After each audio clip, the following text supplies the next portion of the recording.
Well, let's talk to Spencer Stevenson, who runs spexhair.com, a website supporting hair loss sufferers, and that's Spex with an X.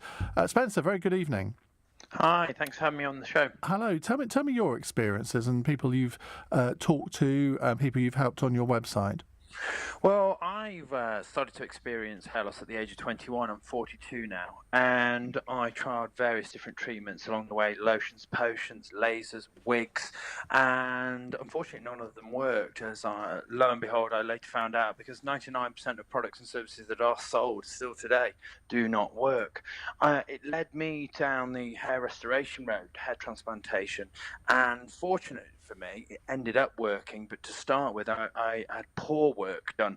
This was over kind of 15 years ago. So I've kind of lived to tell the tale and set up my website, spexhair.com, in order to kind of educate and empower people to avoid them from making the same mistakes I made, because it is, unfortunately, a pretty brutal industry, and it's governed by money, and it capitalizes on the vulnerable and the desperate, because people that start to experience hair loss do go through an emotional trauma that affects their identity, their self-esteem, their confidence, and the vast majority of people would rather do something about it than not.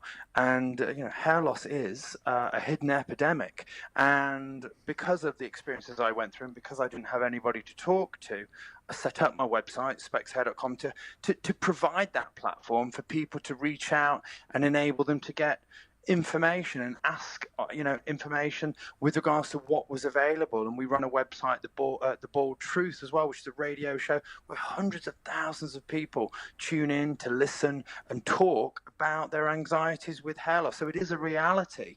Like you said on the introduction there, you would rather have hair than not. And I deal with countless people on a daily basis that also want to treat their hair. I mean, I used to have quite sort of luxuriant locks. When I've actually given Jack on our website some pictures of me when I was in my teens and 20s, showing exactly what my hair was like. If you want to go to lbc.co.uk and examine my luxuriant locks, they are there for all to see.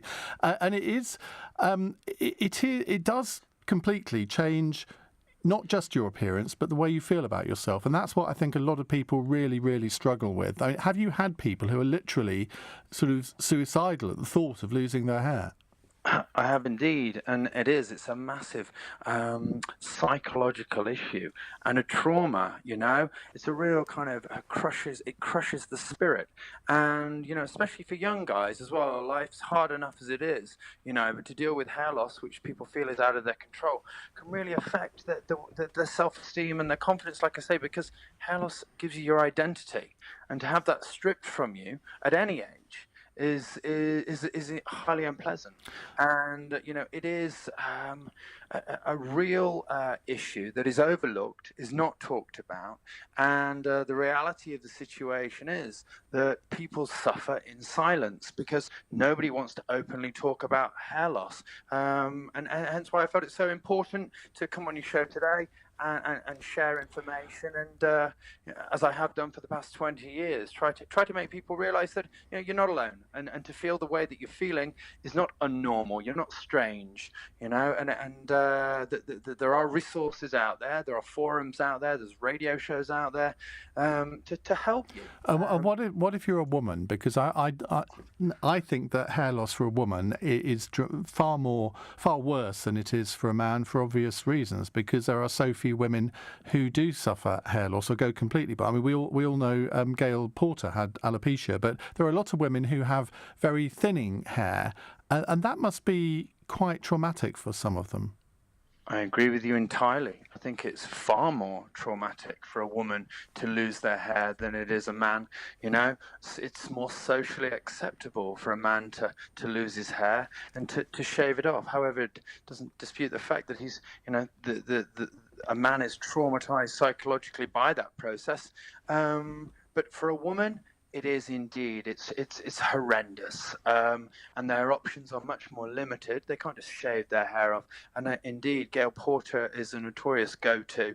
And bless her, the poor girl, young woman now must have had some hard times. And she's all power to her for trying to educate and empower other women alike.